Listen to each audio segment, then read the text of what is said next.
take you around 11.5 days to make $1 million if you were paid $1 every second. However, you would need over 31.5 years to accumulate $1 billion. It's common to classify people as either affluent or poor, but there are actually at least 5 distinct categories of affluence. The game changes dramatically with each new level. The capabilities of a billionaire far exceed those of a millionaire. In this video, we'll examine what it's like to live at each of these income brackets and look closely at the spending habits of the really wealthy, including some of the craziest and most outlandish items you've ever heard of. Instead, let's focus on the richest 1% of the population.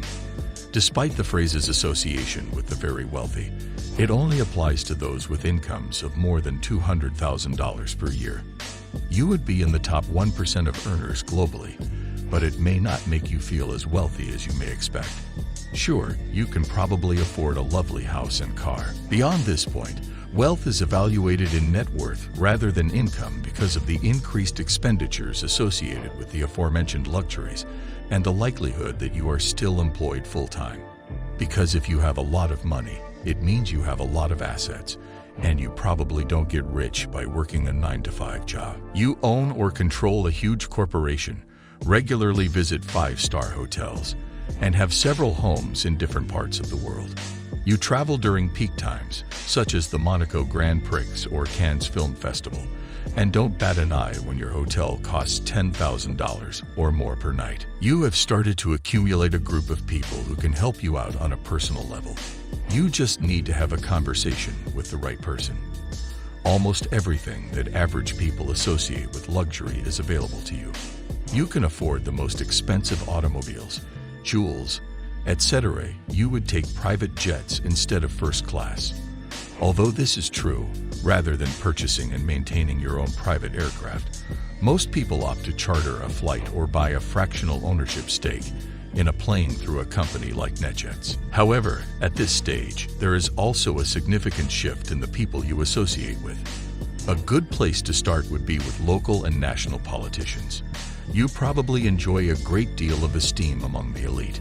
Surrounded by other extremely wealthy individuals, though, you may begin to feel that you lack sufficiency in your life. You might have splurged on a brand new Ferrari, but your buddy recently acquired one of just 5 ever manufactured, and you might have dined with the regional governor.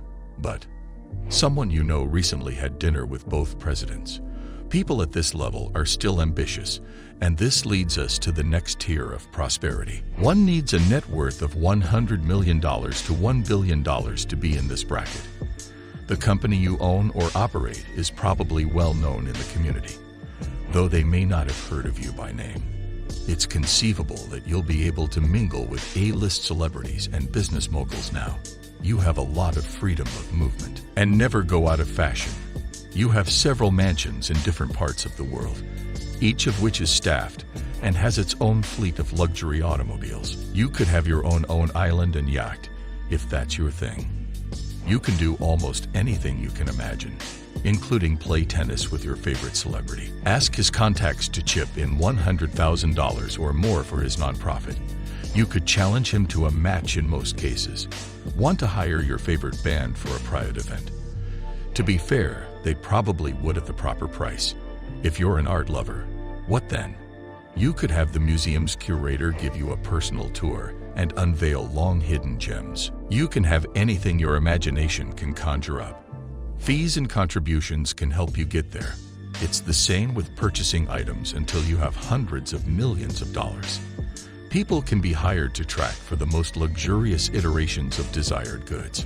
One such enterprise is Australia's Toilet Paper Man, which sells 22-karat gold TP for nearly $1,300,000. If you're going to be throwing money away, you might as well do it in style with a gold toilet or perhaps a full gold bathroom suite. If you have enough money, you can have anything made of gold. The world's most expensive iPhone is made of 24-karat gold and features more than 600 white and black diamonds, as well as sapphire glass for the screen. Alternatively, you could purchase a 24-karat gold water bottle that is a work of designer art in and of itself and contains spring water from France and Fiji. combined with glacier water from Iceland. Contains 4,810 diamonds. Annual production is limited to 8. Many multi-billionaires who wish to achieve even greater success invest in the arts. And it's not just pricey paintings like Damien Hirst's Dead Shark, which brought about $12 million. Maybe you're more of a piano person. At a private auction, the same crystal piano that was shown at the Beijing Olympics fetched a record $3.2 million. At this degree of financial security, only your imagination can limit your options. Finally, we have those with a net worth of $1 billion or more. There has been a dramatic growth in the number of billionaires in recent years, and there are currently roughly 2,755 recognized billionaires. So before we get into what you can do as a billionaire, which is honestly really wild, it's worth noting that the number of billionaires on Forbes' yearly rich list has dramatically increased in recent years. Of course, it's likely there are more people who have accumulated fortune over generations, yet manage to keep their identities secret. Regardless, Forbes estimates that the combined wealth of these 2,755 billionaires is $13.1 trillion, which is greater than the combined wealth of the world's lowest 5 billion individuals. Combined, the numbers here are simply staggering, but let's picture that for a second. To put things in perspective, even within this billionaire group, the difference between 1 billion and the kind of wealth Jeff Bezos or Elon Musk have is absurdly large, as this rice example aptly demonstrates. I also really like James Jan's YouTube channel. He did an excellent job of depicting the disparity between these huge quantities of money. Now that we've seen these illustrations, we have a clearer sense of the magnitude of $1 billion. Let's take a look at the things you can really buy with it, because that's the point. Anything. The topic has moved on from high-end purchases and experiences. For starters, for a little cash, your staff can make outbound calls to virtually anyone on the earth and actually hear back from them. Amazingly, if you had $1 billion, your team would be able to contact anybody you wanted them to contact within an hour. And I'm not simply referring to reaching out to famous people. The same principle applies to influential politicians. In particular, if you are a billionaire, you may meet with heads of state and have meetings with them on occasion because you may be a donor to their political party. Which leads me to my next point. $1 billion are earned through clout. There is a common misconception that the only way a billionaire can influence legislation is through campaigning for reduced taxes for the wealthy. But this is not always the case. Even though this does occur, the reality remains that if you have enough money and contacts, you can make significant changes in the world, and not just on a governmental level, because influence is another commodity that can be purchased. The lives of many others could be improved by your generosity. The problem is figuring out how to share it. Purified water for the community. Build new hospitals to help a threatened species. You can change practically everything if you have enough money. It's easy to miss the fact that millionaires have the unique capacity to practically buy time. You are not required to wait for anything at all. There aren't any wait times or lines. Just give it some thought. You can show up at the airport anytime you like, hop in your private jet, and be airborne and free to fly wherever you choose 2 minutes later.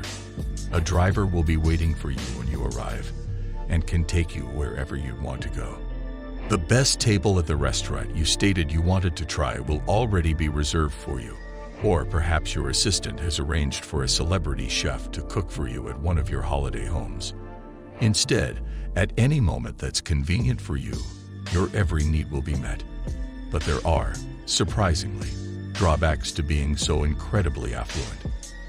To begin, healthy interpersonal relationships at this level are utterly impossible. Friends and family that accept you for who you are can be hard to come by. They are real. Your environment is probably full of men and individuals looking to take advantage of any situation, making it difficult to identify the genuine ones. Your ability to trust others and maintain friendships has surely taken a major hit. The dating scene also becomes peculiar. On the one hand, you're surrounded by some of the most attractive and bright women in the world at any given social gathering. But again, it's a different thing to find someone with whom you have a genuine emotional connection, especially considering how precious your time is and how little time you have to devote to developing meaningful relationships with new people. And even if you do, the relationship dynamic will be off-kilter due to your practically endless financial resources. Whether one partner pays all the bills or both partners have separate incomes is immaterial. Either way, the dynamic doesn't feel quite right. Last but not least, death is the great equalizer. Therefore, no amount of money can buy you happiness. No amount of money can compensate for the loss of a loved one, the decline of one's health, or the acceptance of one's own mortality. This film is indebted to a Reddit user who describes meeting Sylvester Stallone at a party and being impressed by the actor's success. He described himself as an amazing man who was blessed with an abundance of money, a beautiful wife, and a brilliant son with special needs who tragically passed away at a young age. Nobody is completely satisfied with their life. Nobody. In fact, I think it's worthwhile to reconsider your position if, while watching this video, you feel very destitute. We've examined a few tiers of wealth in this video, but the fact that you're still here suggests you're not quite at the bottom. It's easy to feel resentful when we compare ourselves to others and see how much better off they appear to be. But consider the bottom of the economic pyramid for a second. You are better off than 75% of the world's population if you can view this online, have food in the fridge, clothing to wear, a roof over your head, and a safe place to sleep. Even if you only have $1, you are better off than the vast majority of people in the world who are either in debt or have nothing at all. We appreciate you staying tuned. You are a legend, and I hope to see you again sometime. Cheers.